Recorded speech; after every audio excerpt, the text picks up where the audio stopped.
Good day viewers, welcome back again to another video. In this episode we are going to be upgrading the radiator fan on this Wuling Almaz. Stay tuned. And you may ask, why am I upgrading this cooling fan? It's because, and so every time I stop the car like this on idle on the street, because of the smaller fan has gone bad, the AC would get hot. Instead of me repairing the motor, I'm just going to be replacing the whole assembly with an upgraded part from the Almaz RS, and that way this car will get a better cooling effect for the engine and you will get a colder AC.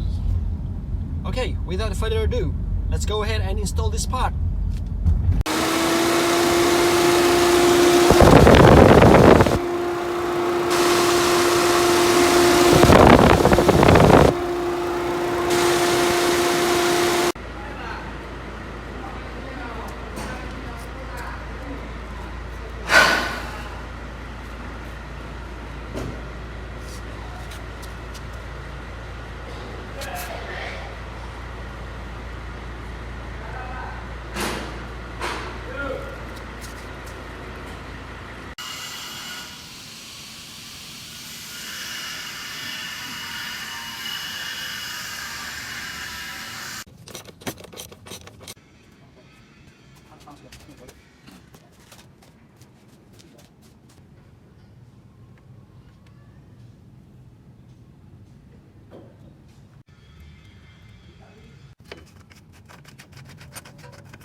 And that is a wrap for today's video. I hope you guys find this video useful, and please do support this channel by a like, share and subscribe, and share it to your friends and family. I will see you again on the next one. Peace.